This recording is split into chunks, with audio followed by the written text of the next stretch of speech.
दोस्तों, shark tank India का season 3 शुरू हो चुका है। इस सीजन में भी अश्नीर नहीं है, मगर शार्क टैंक वाले आज भी उनका नाम लेकर शो चला रहे हैं। उसी तरह शार्क टैंक के फैंस ने भी कुछ और भी नोटिस किया है। कुछ 2-3 एपिसोड्स में ही लोगों को जोमैटो के फाउंडर और सीईओ दीपिंदर गोयल में अश्नीर ग्रोवर वाली वाइब्स आने लगी हैं। शार्क टैंक इंडिया सीजन 3 के एपिसोड 2 में WTF नाम का एक फिटनेस स्टार्टअप आया हुआ था, जहां दीपिंदर गोयल ने उनके कमर्शियल एड में गलतियां निकाली। उनके बैनर्स में कंपनी के कॉन्टैक्ट नंबर में 10 की जगह सिर्फ 9 डिजिट्स थे। ये तुम्हारे फोन नंबर में डिजिट 9 क्यों है, 10 क्यों नहीं है? और बहुत सारे ग्रामेटिकल मिस्टेक्स भी थे, जिस पर दीपिंदर गोयल ने उनको अटेंशन टू डिटेल्स पर लेक्चर दिया और ये कह दिया कि अगर कैंडिडेट्स के रिज्यूमे में ऐसे टाइपोज मिल जाएं तो रिक्रूटर्स आगे पढ़ते भी नहीं हैं। वो देखने के बाद लोगों ने डायरेक्टली उनको अश्नीर से कंपेयर किया। वही ग्रिल करने का अंदाज, वही सवाल पूछने का सिलसिला, जिससे लोगों को अश्नीर की याद आ गई। कईयों ने उन्हें अश्नीर ग्रोवर लाइट वर्जन और सॉफ्ट अश्नीर ग्रोवर नाम देना शुरू कर दिया, लेकिन असलियत में it's the other way around. Deepinder Ashneer के नहीं बल्कि अश्नीर दीपिंदर के लाइट वर्जन है। क्या आपको सच में लगता है कि ये इत्तेफाक है कि दीपिंदर अश्नीर की तरह साउंड करते हैं, या फिर शार्क टैंक के मेकर्स को पहले से ही अंदाजा लग गया था इस बात का और इसीलिए उन्होंने सीजन 3 में दीपिंदर गोयल को शार्क बनाया? इस सीजन में कुल मिलाकर 12 शार्क्स होने वाले हैं। हमारे रेगुलर शार्क्स के अलावा 6 नए शार्क्स ऐड हुए हैं। दीपिंदर गोयल के अलावा ओयो फाउंडर रितेश अग्रवाल, वरुण दुआ, इन शॉर्ट के अजहर इकबाल, एडलवाइज MD राधिका गुप्ता और बिजनेस टाइकून रोने स्क्रूवाला भी इस सीजन में है। अब आइडियली शार्क टैंक इंडिया एक रियलिटी शो है, मतलब शार्क्स का एक तरह से अनोखा कैरेक्टर होना जरूरी है। And everyone seems to be a different personality. Yeah. Right. और फिर उनकी बाकी शार्क्स के साथ में केमिस्ट्री। एक अकेले हुई पहले, फिर एक अमन के साथ भी हुई। तभी शो देखने वालों को उसमें मजा आएगा। तो इसमें शार्क्स को शॉर्टलिस्ट करते वक्त मेकर्स उनके कैरेक्टरिस्टिक्स को देखते हैं, जैसे पीयूष की दिलदारी, अमन की फिल्मी डायलॉगबाजी, नमिता का वैसे ही डील से आउट हो जाना वगैरह वगैरह। लेकिन फिर सीजन 2 इतना खास नहीं था, क्योंकि अश्नीर के जाने के बाद शार्क्स ऑथेंटिक नहीं रहे। इसीलिए सीजन 3 में उन्होंने अश्नीर जैसे किसी को चुना। अगर आप अश्नीर को और उनके मीडिया इंटरव्यूज और सेमिनार्स को फॉलो करते हो तो आप ये नोटिस करोगे कि लगभग हर इंटरव्यू में उन्होंने जोमैटो का जिक्र किया है। जैसे जोमैटो का फाउंडर है दीपिंदर, उसने भी दीपिंदर से सीखी, तो मतलब दीपिंदर गोयल ने कुछ गलत काम करता तेरे हिसाब से? मैं 10 करोड़ के जोमैटो के शेयर्स खरीद लूं ना, मेरी 7 पुश्तें खाना खा लेंगी।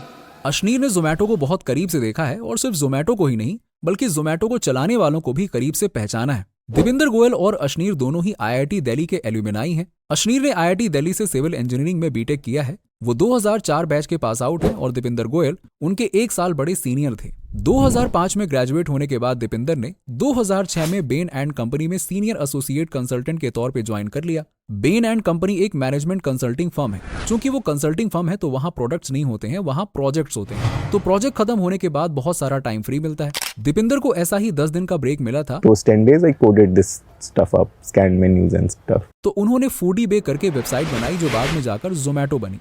नवंबर 2011 में एक एम्प्लॉय ने जोमैटो ज्वाइन किया as senior manager of finance and operations. 10 साल बाद जून 2021 में उस एम्प्लॉय को को फाउंडर बनाया गया। अब आप सोच रहे होंगे कि अश्नीर का इससे क्या कनेक्शन है, क्योंकि उस एम्प्लॉय का नाम था आकृति चोपड़ा, जो अलबिंदर ढींडसा की पत्नी है। Albinder Dhindsa grocery delivery startup Blinkit, जिसका पहले नाम ग्रोफर्स था, उसके को फाउंडर हैं। वो अश्नीर की तरह ही IIT दिल्ली के 2004 बैच के पास आउट हैं। आकृति के जोमैटो ज्वाइन करने के ठीक 1 महीने बाद दिसंबर 2011 में अलबिंदर ने जोमैटो ज्वाइन किया as head of international operations. हालांकि वो इंटरनेशनल एक्सपेंशन करने का आइडिया चला नहीं। UK, US, Australia, UAE, Ireland ऐसे कई इंटरनेशनल मार्केट्स को जोमैटो ने छोड़ दिया। मई 2014 में उसे बंद करना पड़ा। 2015, 13, 14 में हमने ना इंटरनेशनल एक्सपेंशन बहुत कर ली थी। उस वक्त आई वाज लाइक यार, इंडिया इज स्मॉल, इंडिया में मार्केट साइज नहीं है, इंटरनेशनल जाते हैं। दीपिंदर खुद मानते हैं कि वो उनकी बड़ी गलती थी। Should have focused on India, stayed in India, chill मारना चाहिए था। अलग देशों में अलग मार्केट्स, अलग लोग, अलग कल्चर्स होते हैं। वहाँ के कस्टमर्स को समझना, उन मार्केट्स को समझने में बहुत वक्त जाया होता है। मई 2014 में जोमैटो का इंटरनेशनल एक्सपेंशन का काम छोड़ने के बाद अलबिंदर फूड डिलीवरी के बारे में काफी कुछ सीख चुके थे, तो उन्होंने खुद का कुछ करने का सोचा और ग्रोसरीज को पकड़ लिया। तब अलबिंदर को याद आई अपने IIT दिल्ली के बैचमेट अश्नीर ग्रोवर की। उस समय अश्नीर MX यानी कि अमेरिकन एक्सप्रेस में काम कर रहे थे। उनका जॉब सिंपल सा था कि उनके पास MX की चेकबुक थी और उन्हें इंडिया के उभरते फिनटेक स्टार्टअप्स में MX के बिहाफ पर इन्वेस्ट करना था। उसी दौरान उनकी मुलाकात इंडिया के कई फिनटेक फाउंडर्स के साथ हुई, जैसे पेटीएम के विजय शेखर शर्मा, मोबीक्विक। इनफैक्ट अश्नीर ने ही मोबीक्विक का सीरीज B इन्वेस्टमेंट राउंड करवाया था। तो अश्नीर कुछ 100 से भी ज्यादा फाउंडर से मिले। उन्हें एहसास हुआ कि वो फाउंडर्स उन्हीं के सेम एज के हैं। फर्क सिर्फ इतना है कि वो रिस्क ले रहे हैं और बड़ा खेल खेलने पे आए। अलविंदर ने अशनीर से ग्रोफर्स के लिए वीसीज और इन्वेस्टर से कनेक्ट करवाने के लिए कहा। इनफैक्ट ग्रोफर्स का बिजनेस प्लान और पिच डेक अशनीर ने ही साथ मिलकर बनाया था और उन्होंने फंड्स भी रेज किए थे। पैसा भी रेज हो चुका है, राइट, तो इतना रिस्क तो लेना ही पड़ेगा। तब अशनीर ने सोच लिया कि वो भी स्टार्टअप की दुनिया में उतरेंगे, उन्हें बिजनेस प्लान भी पता है, प्लस दोस्त ही को फाउंडर है, तो और भी सही है। Point where you start, so that's when I sort of jumped ship from Amex to Grofers.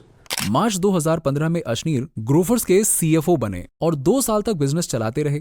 2017 में वो पीसी ज्वेलर्स में गए और फिर उनकी भारत पे की कहानी शुरू हुई। और जैसे कि आप जानते हो कि जून 2022 में जोमेटो ने ब्लिंकिट को $568 मिलियन के लिए एक्वायर किया। तो आप देख सकते हैं कि कैसे एक फूड डिलीवरी बिजनेस में ही 3 अलग एंटरप्रेन्योर्स ने कैसे एक दूसरे के कंपनी से सीखा और इवेंचुअली अपना एंटरप्रेन्योरशिप का सफर शुरू किया और अपनी खुद की कंपनी खड़ी कर। इसलिए अशनीर उस लीनिएज में मानते हैं जहां दीपिंदर गोयल ग्रैंडफादर हैं, अलविंदर फादर हैं और वो अपने आप को किड मानते हैं। और इसीलिए जब भी एंटरप्रेन्योरशिप के जनरेशंस की बात आती है तो उन्होंने हमेशा दीपिंदर को फर्स्ट जनरेशन माना है और उन्होंने कई चीजें उन्हीं को देखकर करी हैं। जैसे जोमेटो का फाउंडर है दीपिंदर, सबसे ज़्यादा शौक उसको था, तो उसका कोई भी जब भी उसका राउंड रेज होता था ना, उसकी नई स्पोर्ट्स कार आ जाती थी, तो मेरे को भी कीड़ा था कि चला गाड़ी तो मेरे को भी बड़ी लेनी है। अशनीर को जोमेटो पर हमेशा से भरोसा था और उससे ज्यादा दीपिंदर पर था। उन्होंने अपने बुक दोगलापन में भी लिखा कि कैसे वो जोमेटो के आईपीओ पर बुलिश थे और उन्होंने सिर्फ 8 मिनट में लिस्टिंग से 2.25 करोड़ रुपए बनाए। तुमको लगता है मैं 10 करोड़ की डाइनिंग टेबल खरीदूंगा? मतलब मैं 10 करोड़ के जोमेटो के शेयर्स खरीद लूं ना, मेरी 7 पुश्तें खाना खा लेंगी। तो दोस्तों आज के लिए बस इतना ही। अगर आपको वीडियो पसंद आई हो तो इसे लाइक कीजिएगा और अपने फ्रेंड्स और फैमिली के साथ में शेयर कीजिएगा। हमें कमेंट्स में जरूर बताइएगा कि आपको वीडियो कैसा लगा। अगर आपने वीडियो यहां तक देखा है तो आपसे एक बात करनी है। आपने ध्यान दिया होगा कि बीच में चैनल पर कंटेंट इरेगुलर हो गया था, लेकिन फिर भी आप जैसे सब्सक्राइबर्स की वजह से हमने फिर से इसे रिवाइव करने का सोचा है और जल्द ही हम दोबारा से पहले जैसा बेहतरीन कंटेंट आप तक पहुंचाने वाले हैं। तो सब्सक्राइब करना मत भूलना, because we are coming with a bang.